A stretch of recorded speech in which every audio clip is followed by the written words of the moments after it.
Mom said my sister was right to move into my apartment and destroy it because I have too much money and I must apologize for calling the cops. So I let them face the consequences of their actions and blocked their numbers. I stood in my newly renovated apartment, running my hand along the freshly painted wall. Everything was perfect, from the hardwood floors to the crystal chandelier in the dining room. At 27, I'd finally created the home I'd always dreamed of, thanks to my success at Morgan & Stanley Investment and, if I'm being honest, the inheritance from my father. My name is Emma, and my story isn't exactly a happy one. You see, today I'm hosting a housewarming party, and I've made the questionable decision to invite my half-sister, Sarah, and my mother. Just thinking about it makes my stomach turn. As I arranged appetizers on silver platters in my gleaming new kitchen, memories from childhood came flooding back. The constant torment from Sarah, my half-sister, who seemed to take pleasure in destroying everything I loved. I was 7 when she was born, the product of my mother's relationship with Tom, a man who never bothered to marry her but did manage to send child support checks every month. I remember the day I got my first art set for my 12th birthday, a gift from my father. I barely had it for 2 days when I found Sarah, then 5, dumping paint all over my bedroom carpet and using my expensive brushes to paint the walls. When I ran crying to Mom, she just shrugged it off. "She's just a baby, Emma. She doesn't know any better." But Sarah did know better. Like the time she took scissors to my favorite sweater, the one Dad bought me for Christmas, or when she accidentally spilled juice all over my science project the night before it was due. Each incident was met with the same response from Mom: "Don't be so dramatic, Emma." The worst part wasn't even Sarah's behavior. It was Mom's complete inability to discipline her. While I had rules and consequences, Sarah seemed to live without either. Mom was too busy enjoying the comfortable life provided by alimony from both my father and Tom to actually parent. That's why at 14, I made the decision that changed everything. I moved in with my dad. I still remember Mom's face when I told her. She wasn't upset about losing me. She was furious about losing Dad's alimony payments. We didn't speak for years after that. Living with Dad was like finally being able to breathe. He encouraged my interest in finance, helped me with my homework, and showed me what it meant to be valued. When he passed away during my college years, it felt like losing my anchor. He left me his entire fortune, which gave me the freedom to pursue my dreams, but also made Sarah's jealousy even worse. The doorbell rang and I felt my heart rate spike. The first guests were arriving. My aunt and uncle, thankfully, not my mother and sister yet. As I opened the door, genuine warmth spread through me at their excited exclamations over the apartment. Soon the place was filling up with friends and relatives, all of them admiring the modern kitchen with its marble countertops and the elegant living room with its floor-to-ceiling windows. Everyone was having a good time, drinking wine and sharing stories. Everything was perfect. The click of those stilettos got louder, and there they were, my mother in her usual overdressed glory, and Sarah wearing a dress that looked like it was painted on. The party had been in full swing for over an hour, with soft jazz playing in the background and my guests engaged in pleasant conversation over wine and hors d'oeuvres.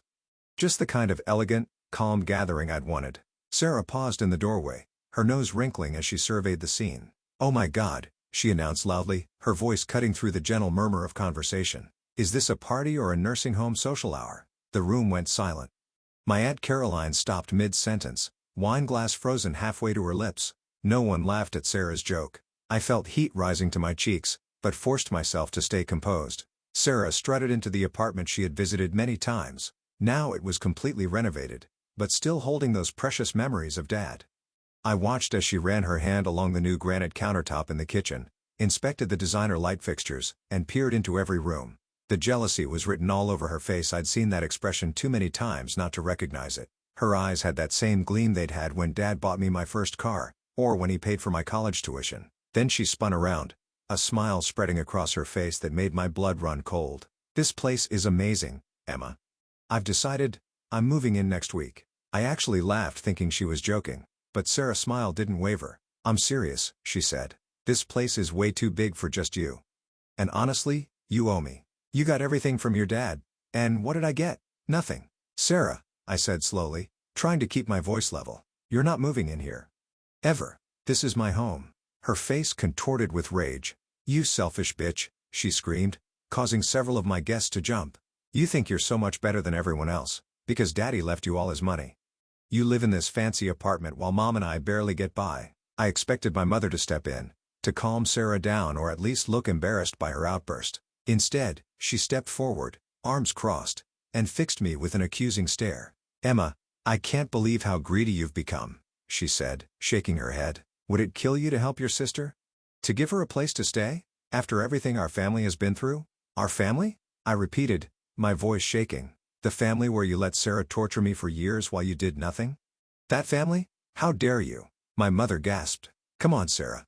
We're leaving. Clearly, your sister cares more about her fancy apartment than her own family. Sarah stormed out, nearly knocking over a vase in the process. My mother followed, pausing at the door just long enough to give me a look of pure disappointment, the same look she'd given me when I chose to live with Dad. The door slammed behind them and the apartment fell completely silent. Then, like a collective exhale, everyone seemed to relax at once.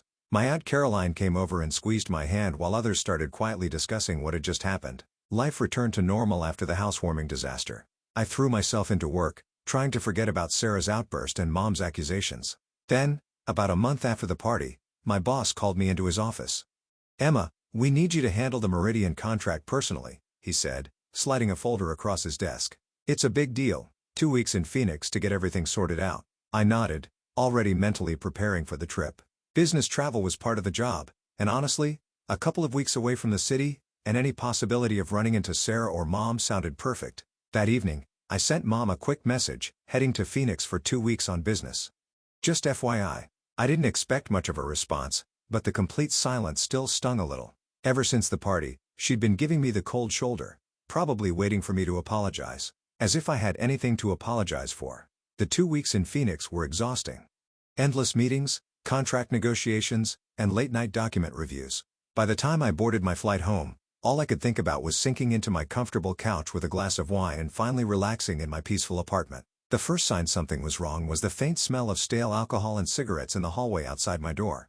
My stomach clenched as I inserted my key, but nothing could have prepared me for what I found inside. It looked like a tornado had torn through my home. Empty bottles and cigarette butts littered the floor. The expensive white leather sofa was covered in what looked like wine stains and burn marks. My beautiful freshly painted walls were defaced with God knows what food stains, drink splashes, and what looked suspiciously like intentional graffiti. My legs shaking, I moved through the destruction. The massive TV I just bought was smashed, shards of its screen scattered across the floor. In the kitchen, dirty dishes were piled in the sink, and something that looked like old takeout was growing mold on my marble countertops. But the worst was yet to come. When I pushed open my bedroom door, I found Sarah sprawled across my bed, still wearing her shoes, clearly passed out drunk. My pristine white bedding was stained with makeup and what looked like pizza sauce. The sight of her there, sleeping peacefully in the midst of all this destruction, made something snap inside me. I grabbed her shoulders and started shaking her. Wake up! What the hell have you done to my home? She swatted at me like I was an annoying fly, mumbling incoherently. Fine.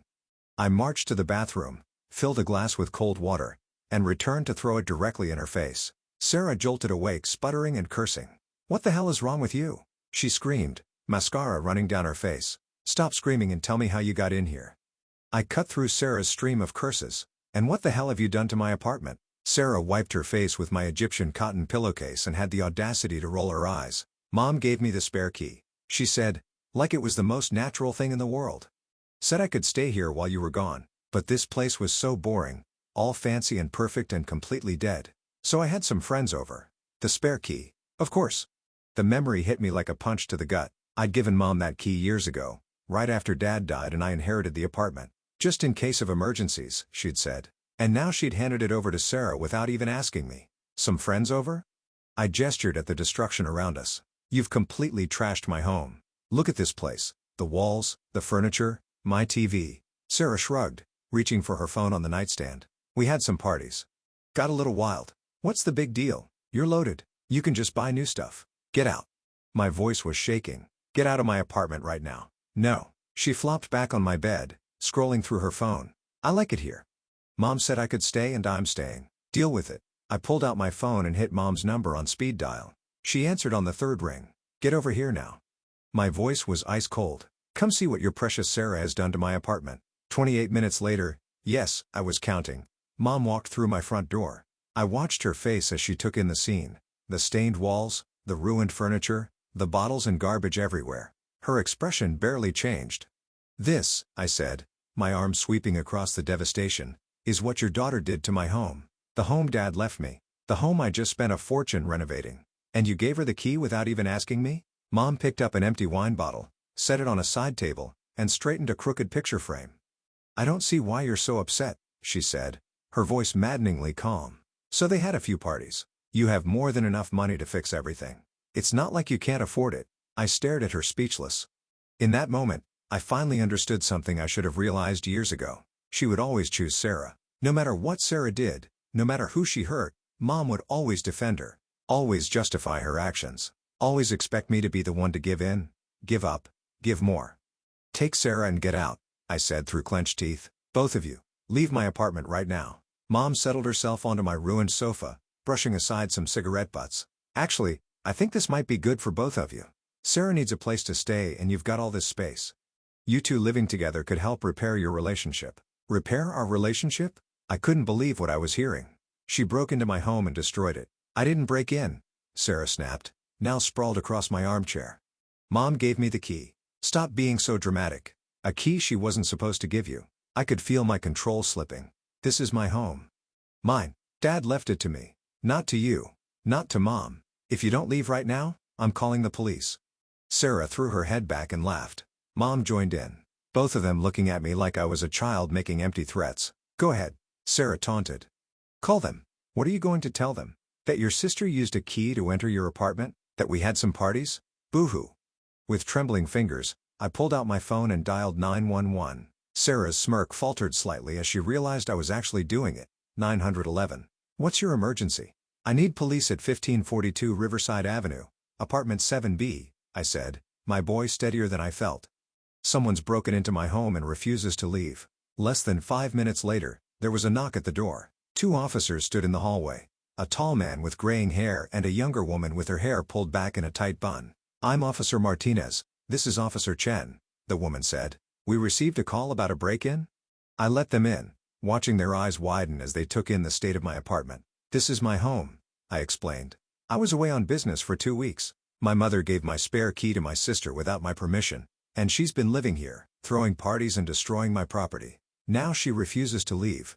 You stuck up, bitch. Sarah lunged toward me, but Officer Chen stepped between us. Ma'am, please calm down, she said to Sarah, who responded with a stream of profanity that would have made a sailor blush. You can't arrest me. This is my sister's fault for being a selfish, rich. The rest of her tirade was cut off as Officer Martinez began reading her rights. Sarah fought and screamed as they handcuffed her, threatening to sue everyone, calling me every name she could think of. How dare you? Mom jumped up, finally dropping her calm facade. Having your own sister arrested? You ungrateful, vile creature. I should have known you'd turn out just like your father, cold and heartless. She stormed out after the police, shouting that she was calling our family lawyer, leaving me alone in my destroyed apartment. I stood there for a long moment, surrounded by the wreckage of my beautiful home. The TV alone would cost $1,000 to replace. The walls would need to be completely repainted. The furniture. I walked around making notes on my phone, tallying up the damage. I could get an appraiser in here, document everything, take Sarah to court. I had more than enough evidence, and with her behavior in front of the police, no judge would side with her. But as I looked at the growing list on my phone, I realized something. I didn't want to. I didn't want to spend months or years in court battles with Sarah. I didn't want to see her face across a courtroom or hear her voice in depositions. I deleted the list and made a different call instead. 247 Emergency Locksmith, a gruff voice answered. Hi, I need all my locks changed immediately. It's an emergency.